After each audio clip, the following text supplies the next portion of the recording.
Salut à tous, c'est Yannick, avec encore mon pote Grégoire de ma team GP et BOM, qui va nous faire cette fois-ci la présentation de son deck en Legacy. Ouais, mes decks, ouais. Donc le voici, c'est Land, Dark Depths. Aussi appelé Eternal Garden. C'est un... Voilà. Du coup, on va commencer par le cœur du deck, qui est évidemment les terrains. Bien sûr. Beaucoup. Et puis bien sûr, évidemment, on va commencer par la pièce centrale du deck, c'est-à-dire le kill. Oui. Donc on passe par un land qui s'appelle Dark Death. Oui. Qu'est-ce que c'est Dark Death du coup?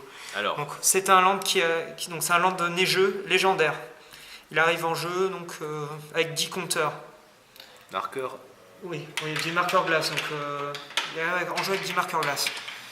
On peut pour 3 en enlever un. Et quand il n'y a plus de marqueur, il met en jeu un token 20-20, vol indestructible du nom de Merit Lage. Donc celui-ci, là c'est un peu... Token altéré, ouais. Qui est magnifique quand même. Oui, il est joli, oui. Oui. Ça paraît lent a priori, mais ça peut sortir très très vite. Et évidemment, une carte permet de sortir très vite, ça s'appelle scène de théâtre. Donc on a donc un terrain non basique qui ajoute un incolore. Pour 2, et on l'engage, on peut copier un terrain. Qu'est-ce qui va se passer? On va copier Dark Death. À ce moment-là, il devient une copie de Dark Death. Comme c'est légendaire et que Thespian Stage n'a pas les marqueurs glace, on va sacrifier le Dark Death qui a les marqueurs, ce qui fait que Merit Lage va arriver en jeu. Et on a une 20-20 vol indestructible. Car on a conservé le Thespian, qui est une copie de Dark Depths sans marqueur. Voilà, c'est exactement ça. Donc on a une 20-20 vol indestructible, c'est très puissant. Mais après, on a énormément de terrains donc, qui ont des utilités diverses et variées. On a des petites synergies. Bon, bien sûr, on joue essentiellement vert rouge. On joue vert rouge. Donc du coup, tu joues pas noir parce que il y a une petite carte qui permet toujours d'ailleurs de mettre le jeton en jeu. Oui, le Vampiric Ex-Mage, donc pour 2 noirs, on a une 2-1 initiative et tu la sacrifies, tu enlèves les marqueurs du permanent ciblé. Donc ça permet il y a aussi une version noir-verte ou même noir-vert-bleu qui permet de jouer aussi avec cette combo. Et la combo est également jouée on peut également la jouer dans 4 couleurs vies du terreau. Ça permet de tracer contre des decks où c'est compliqué, notamment Burn, ou même contre Storm, ça permet d'aller plus vite parce qu'on la déniale, donc on a le temps de partir en combo. Enfin voilà. Bref, après on a une belle petite toolbox de land.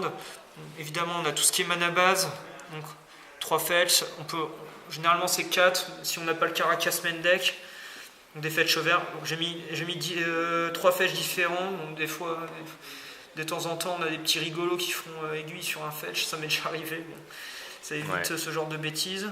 Donc 2 taiga, donc pour la mana base, la forêt. On a aussi les groves qui font les 2 couleurs, mais ils ont aussi une autre utilité. Se synergise très bien avec une carte qui s'appelle Feu Punitif, Punishing Fire. Voilà, c'est la version duel deck.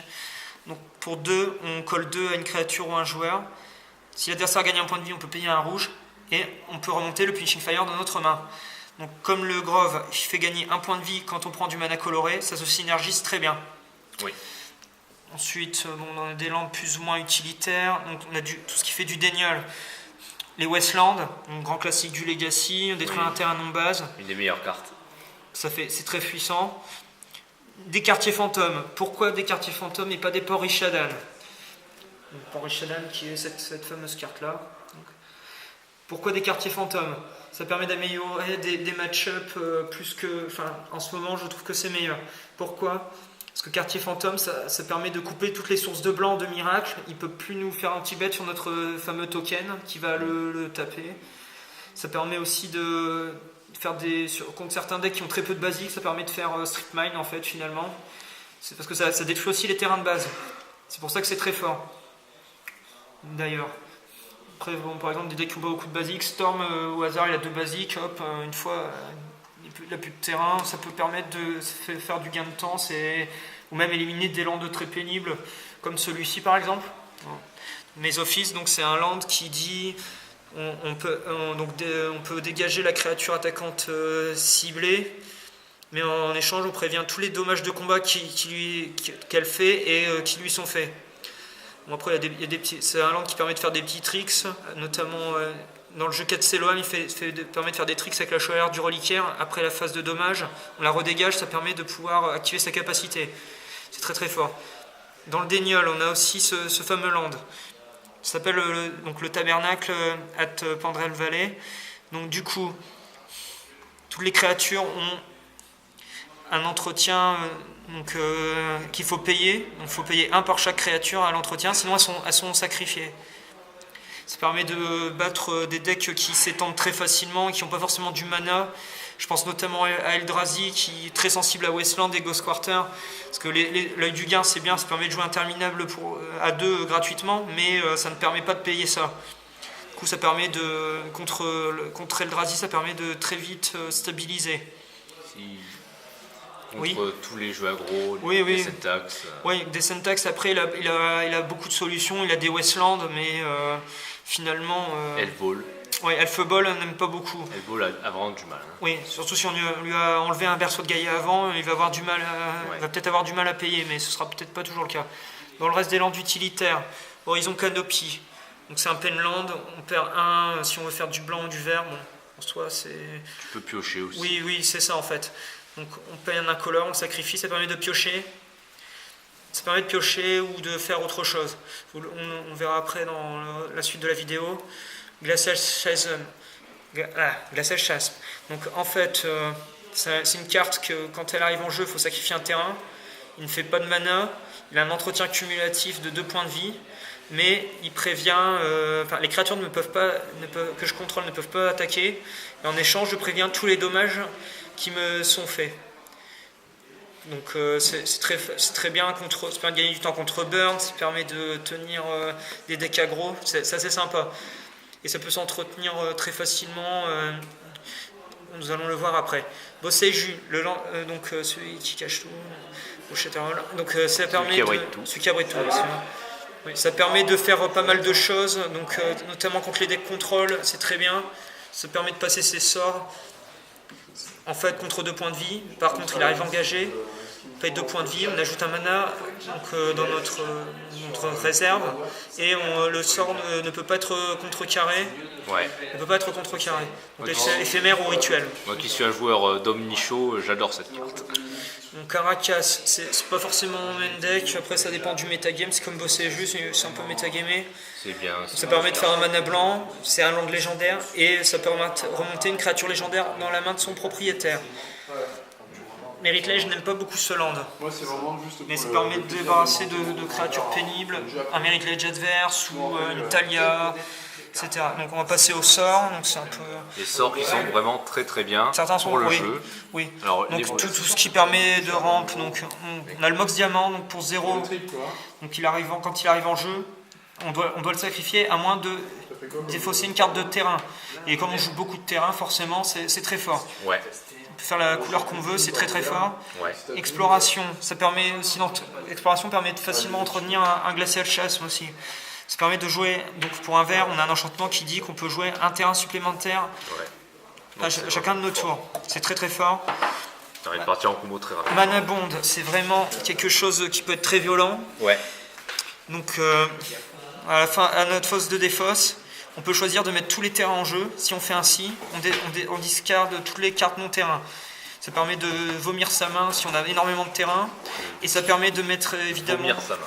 Oui, ça permet de vomir sa main. On peut mettre un Punishing Fire au cimetière. Et on peut mettre aussi la carte centrale du deck au cimetière, c'est-à-dire Vie du terreau. Life from the Loam. Comment ça marche ? Pour 2, donc on choisit 3 terrains et on les ramène dans notre main. Et ça, le dredge 3, donc le drageage. À la place de piocher, donc on a la possibilité de remonter cette carte dans notre main, mais en échange, il faut se meuler de 3.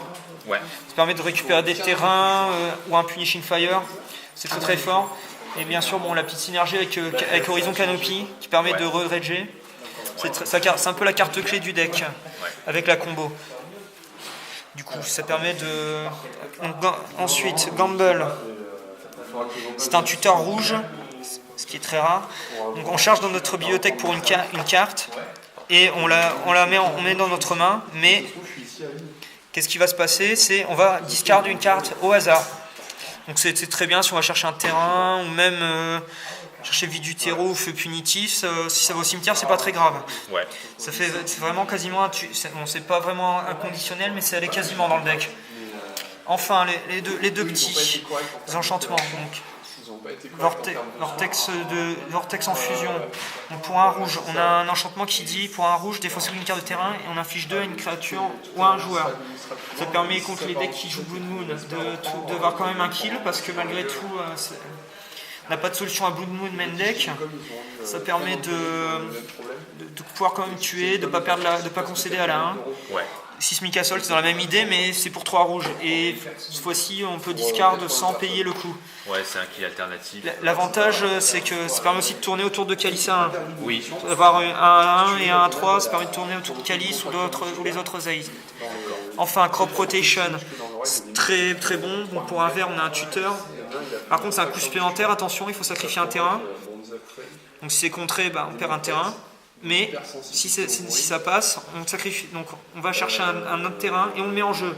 Ça permet de connecter la combo, d'aller chercher un land utilitaire, Mace, Tabernacle ou un Grove pour récupérer ses Punishing Fire. Ça permet de tuto quasiment tout le deck. Par contre, c'est un petit problème si tu te fais contrer parce que tu oui, perds le land. Oui, évidemment. Bon, encore avec, c'est rattrapable. Après, avec vie du terreau, c'est pas très grave. Surtout si on a de quoi poser les landes plus rapidement, ça permet d'enchaîner. Ouais.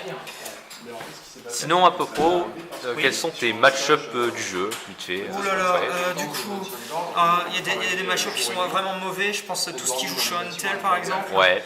C'est très compliqué parce que finalement, c'est compliqué d'aller plus vite que lui. Il a des contres. Il peut le faire tour 2 son Show and Tell, il s'y pose Omniscience. Oui, par exemple, oui. Ou même un Emrakul, si j'ai pas le moyen d'aller chercher le Caracas ou autre chose. Je peux remballer quoi. Après tout ce qui est aggro, c'est forcément, ça met de la pression forcément, mais après c'est pas très très grave, on a de quoi gérer. Donc Punishing Fire, le Tabernacle, ça peut stopper aggro, Glacial Chasse, les Mace ça peut le ralentir. Il y a des solutions contre aggro, on en a. Après certains decks combos plus rapides, ça peut être compliqué. Je pense à Storm qui peut être plus rapide que nous. Mais finalement, on peut quand même faire la course facilement avec notamment Mana Bomb, je permets de faire la course. Je peux aussi faire la course contre ce genre de deck. Mais sinon, les decks migrants, généralement, ça passe plutôt bien. Miracle, il aime vraiment pas les quartiers fantômes, parce que finalement, il va perdre toutes ses sources de blanc. Vu qu'il n'a plus de sources de blanc, c'est très compliqué pour gagner. Le reste, Jace. Après Jace, il peut se prendre le Punishing Fire, c'est pas non plus c'est pas vraiment un mauvais match-up. Après il y a des match-ups qui sont très bons, je pense à Eldrazi qui perd contre le deck. D'accord. En tout cas, moi je suis très impressionné par le jeu. Et notamment, c'est grâce au final la règle des permanents légendaires qui a permis... Oui, la nouvelle règle a permis à ce jeu d'exister vraiment en fait. Ouais, parce qu'avant c'était pas vraiment possible. Non, et du coup, on pouvait passer par Vampiric Ex-Mage avant. Il n'y avait que ça. Oui. Du coup, il y avait la noire verte et la bug qui existait, mais celle-là n'a pas vraiment... Tout le jeu peut être en rouge-vert sans être noir. Voilà, c'est ça. D'accord. Bon. On va se quitter là et on va faire la vidéo du side juste après. Salut. Salut. Désolé les gars, on a oublié de dire. C'est pas